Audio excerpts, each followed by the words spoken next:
நிகழும் ஸ்ரீ மங்களகரமான சோபகிருது ஆண்டு மார்ச் மாதம் 14ஆம் தேதி வியாழக்கிழமை அன்று சதுர்த்தி திதியில் பரணி நட்சத்திரத்தில் வைத்ருதி நாம யோகத்தில் சித்தயோகம் கூடிய நன்னாளில் இந்த மகத்தான பங்குனி மாதம் பிறக்கிறது. பிறக்கும் இந்த பங்குனி மாதத்தின் கிரக நிலைகளை பார்க்கும்போது மேசத்தில் குரு பகவானுடன் இணைகிறார் சந்திர பகவான். கன்னி ராசியில் கேது பகவானும் மகர ராசியில் செவ்வாய் பகவானும் உள்ளனர். சூரிய பகவான், புதன் பகவான், ராகு பகவான் மீன ராசியில் சஞ்சாரம் செய்கின்றனர். கும்பராசியில் சனி பகவானுடன் சுக்கிரன் உள்ளார். இம்மாத கிரக பெயர்ச்சி என எடுத்துக்கொண்டால் செவ்வாய் பகவான் மகரத்தில் இருந்து கும்பராசிக்கு பெயர்ச்சி அடைகிறார். சுக்கிர பகவான் கும்பத்தில் இருந்து மீனராசிக்கு பெயர்ச்சி அடைகிறார். சந்திர பகவானை பொறுத்தவரை மேசத்தில் ஆரம்பித்து 2.25 நாட்கள் வீதம் 12 ராசிகளை கடந்து ரிஷபத்தில் அமர்ந்து பலன்களை தரப்போகிறார். இம்மாத சிறப்பாக குரு பகவான் நீச நிலையில் இருந்து வக்ர நிலைக்கு மாறுகிறார். இதன் காரணமாக உச்ச பலன்களை அள்ளி தரப்போகிறார் குரு பகவான். இந்த கிரக அமைப்பினால் உங்கள் வாழ்வில் ஏற்படக்கூடிய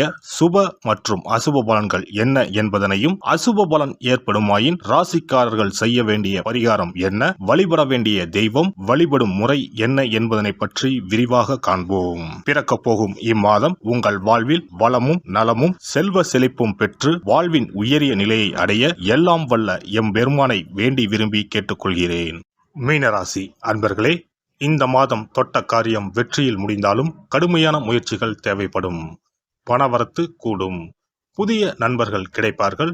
தொழில் வியாபாரம் வேகம் பிடிக்கும். புதிய ஆர்டர்கள் கிடைக்கும். தொழில் வியாபாரம் பற்றி மனதில் இருந்த கவலைகள் நீங்கி தைரியம் உண்டாகும். உத்தியோகத்தில் இருப்பவர்கள் அலுவலகத்தில் கொடுத்த வேலையை சிறப்பாக செய்து முடிப்பார்கள். அலுவலக வேலையாக வெளியூர் செல்ல நேரலாம். குடும்பத்தில் இருப்பவர்களுடன் வாக்குவாதத்தில் ஈடுபடாமல் அனுசரித்து செல்வது நல்லது.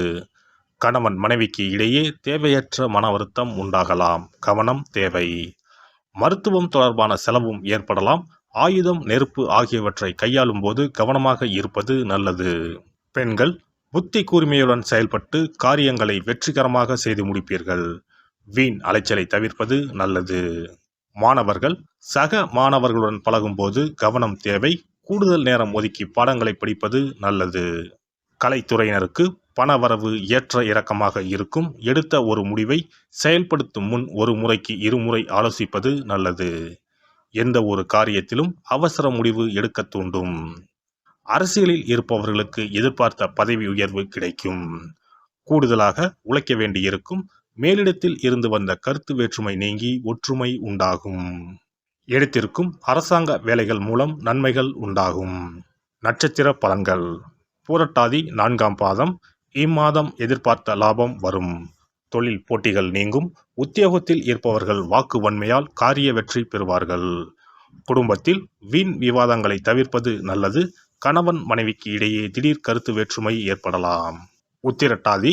இந்த மாதம் நீண்ட நாட்களாக இருந்து வந்த பிரச்சனைகள் தீரும். பணவரத்து அதிகரிக்கும். கொடுத்த வாக்கை காப்பாற்ற முயல்வீர்கள். உத்தியோகத்தில் இருந்து வந்த மறைமுக எதிர்ப்புகள் விலகும். தொழில் விரிவாக்கம் பற்றிய சிந்தனைகள் அதிகரிக்கும். ரேவதி நட்சத்திரம். இந்த மாதம் நீண்ட நாட்களாக முடிக்க முடியாமல் இருந்த ஒரு காரியத்தை செய்து முடிப்பீர்கள். அரசாங்கம் மூலம் நடக்க வேண்டிய வேலைகள் திருப்திகரமாக நடந்து முடியும். சுபகாரிய நிகழ்ச்சிகள் நடைபெறும். திருமண காரியங்கள் கைகூடும். கணவன் மனைவிக்கு இடையே மகிழ்ச்சி நிலவும். தட்சிணாமூர்த்தியை வியாழக்கிழமையில் நெய் தீபம் ஏற்றி வழிபடுவது வெற்றிக்கு உதவும். கடன் பிரச்சனை குறையும். கல்வியில் வெற்றி கிடைக்கும். அதிர்ஷ்ட கிழமைகள் ஞாயிறு, வியாழன், வெள்ளி. சந்திராஷ்டம தினங்கள் பங்குனி 14, 15 மற்றும் 16. அதிர்ஷ்ட தினங்கள் பங்குனி 7 மற்றும் 8. சிறப்பு பரிகாரம். வாரந்தோறும் செவ்வாய்க்கிழமை அன்று வீட்டில் உள்ள முருகப்பெருமான் படத்தினை துடைத்து சந்தனம், குங்குமம் பொட்டு வைத்து சிகப்பு அரளிப்பூ கொண்டு அலங்காரம் செய்யுங்கள். ஒரு கண்ணாடி டம்ளரில் தண்ணீர் ஊற்றி ஒரு எலுமிச்சை பழம், சிறு வெட்டிவேர் போட்டு முருகன் படத்திற்கு முன் வைத்து விடுங்கள். ஒரு மாயிலை எடுத்து காம்பு பகுதி முருகப்பெருமானை பார்த்தவாறு வையுங்கள். அகல் விளக்கில் நெய் தீபம் ஏற்றி மாயிலையின் மீது வைக்க வேண்டும்.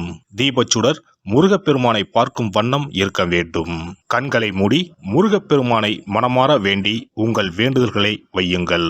பூஜை முடிந்த பிறகு அடுத்த நாள் டம்ளரில் உள்ள எலுமிச்சை பழத்தை உங்கள் வீட்டை சுற்றி திருஷ்டி கழித்து போட்டு விடுங்கள். 6 வாரங்கள் வரை இந்த வெட்டி வேரை மாற்ற தேவையில்லை. இவ்வாறு செய்து வழிபட்டு வர குடும்பத்தில் உள்ள எப்படிப்பட்ட கஷ்டமாக இருந்தாலும் அந்த கஷ்டத்திற்கு தீர்வு கிடைக்கும். நம்பிக்கை இல்லாமல் எந்த ஒரு வழிபாடும் செய்யக்கூடாது. நம்பிக்கையோடு செய்யும் பட்சத்தில் கைமேல் பலன் கிடைக்கும். இனி பங்குனி மாத சிறப்புகளும் வழிபாட்டின் பலன்களும் என்ன என்பதனை பற்றி காண்போம். பங்குனி மாதம் என்பது வழிபாட்டுக்கு உரிய மாதம். பங்குனி மாதம் வணங்குவதற்கும் பூஜைக்கும் உரிய மாதமாகும். ஒவ்வொரு மாதத்திலும் ஒவ்வொரு நட்சத்திரத்திற்கு முக்கியத்துவம் கொடுத்து விழாக்கள் நடத்துவது வழக்கம். ஆனால் பங்குனி உத்திர நட்சத்திரத்திற்கு மற்ற நட்சத்திரங்களை விட அதிக மகத்துவம் உண்டு. தெய்வ திருமணங்கள் அதிகம் நடைபெற்ற மாதம் பங்குனி மாதம். மாதங்களில் 12வது மாதம் பங்குனி, நட்சத்திரங்களில் 12வது நட்சத்திரம் உத்திரம். 12வது மாதமான பங்குனியும் 12வது நட்சத்திரமான உத்திரமும் இணையும் புனித நாள் பங்குனி உத்திரம் என்று கொண்டாடப்படுகிறது. எனவே பங்குனி மாத உத்திரத்தின் சிறப்புகள் அதிகம். பங்குனி உத்திர நாளில் அனைத்து ஆலயங்களிலும் சிறப்பு வழிபாடுகள் நடைபெறும். கிராம கோவில்களில் அக்னி சட்டி ஏந்துதல், பூஜைகள் விமர்சையாக நடைபெறும். எண்ணற்ற ஆலயங்களில் சுவாமி அம்பாள் திருக்கல்யாணம் நடைபெறும். சிலருக்கு கைகூடாமல் திருமணம் தள்ளி போனால் பங்குனி உத்திர நாளில் விரதம் இருந்து இறைவனை வழிபட்டால் வெகு சீக்கிரம் திருமணம் கைகூடும் என்பது ஐதீகம். அதோடு காதலிப்போர் மனதுக்கு பிடித்தவரை கரம் பிடிக்கவும் பங்குனி உத்திர விரதம் இருப்பது மிகுந்த பலனை கொடுக்கும்.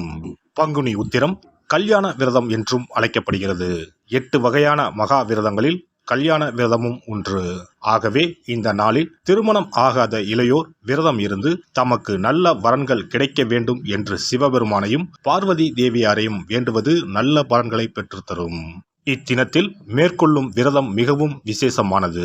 நீண்ட நாள் ஒற்றுமையுடன் வாழ விரும்பும் தம்பதியர் விரதம் இருந்து சிவனுக்கும் சிவ பார்வதிக்கும் அபிஷேகம் செய்வார்கள். இந்த விரதத்தை முருகனை வேண்டியும் செய்யலாம். அதோடு அன்னதானம், வஸ்திரதானம் செய்வதும் சிறப்பானது. ஜாதக தோஷத்தால் திருமணம் தடைப்பட்டவர்கள் வழிபாடு மேற்கொள்ளவும் சிறந்த நாள் இதுவாகும். செவ்வாய் தோஷம் காரணமாக திருமண தடைகளை சந்திப்பவர்களுக்கு பங்குனி உத்திரத்தன்று முருகனை மனமுருகி வணங்கினால் திருமண தடைகள் நீங்கி திருமணம் சுபமாக முடியும். குழந்தை பேரில்லாமல் தவிப்பவர்கள் பங்குனி மாத விரதம் இருந்து அம்மன் கோவில்களுக்கு சென்று வழிபட அந்த அம்மனின் அனுக்கிரகத்தால் நிச்சயம் புத்திர பாக்கியம் கிடைக்கும். தொழில் மற்றும் வியாபாரங்களில் ஈடுபடுபவர்கள் தமிழ் வருடத்தின் கடைசி மாதமான பங்குனி மாத தினத்தில் திருஷ்டி பூசணிக்காய் வாங்கி உங்கள் வியாபார இடங்களை திருஷ்டி கழித்து அதற்குரிய நேரத்தில் உடைக்க வேண்டும். இப்படி செய்வதால் உங்களுக்கு இந்த ஆண்டு ஏற்பட்ட தோஷங்கள் அனைத்தும் நீங்கும். பங்குனி உத்திர நன்னாளில் நம்மால் முடிந்த அன்னதானங்களை செய்வது மிகுந்த புண்ணியம் தரும். எலுமிச்சை சாதம் அல்லது தயிர் சாதம் அல்லது சர்க்கரை பொங்கல் என அன்னதானம் செய்யலாம். அதேபோல் நம்மால் முடிந்த அளவுக்கு மஞ்சள், சரடு, குங்குமம், கண்ணாடி என மங்கள பொருட்களை பெண்களுக்கு வழங்குவது விசேஷ பலன்களை கொடுக்கும். முருகப்பெருமான் நமக்கு இதுவரை இருந்த காரிய தடைகள் அனைத்தையும் களைந்து நமக்கு நல்வழி காட்டி அருளுவார். பங்குனி மாதத்தில் அனைத்து நாட்களிலும் கோவிலுக்கு சென்று வருவது மிக்க பலனை தரும். மேலும் செல்வ செழிப்புடன் வாழ்வதற்கு உதவும். எல்லாம் வல்ல இறையருளால் நீங்களும் உங்கள் அன்பு குடும்பமும் உடல் நலம், நீலாயுள், நிறை செல்வம், உயர் புகழ், மெய்ஞானம் ஓங்கி வாழ்க வளமுடன்.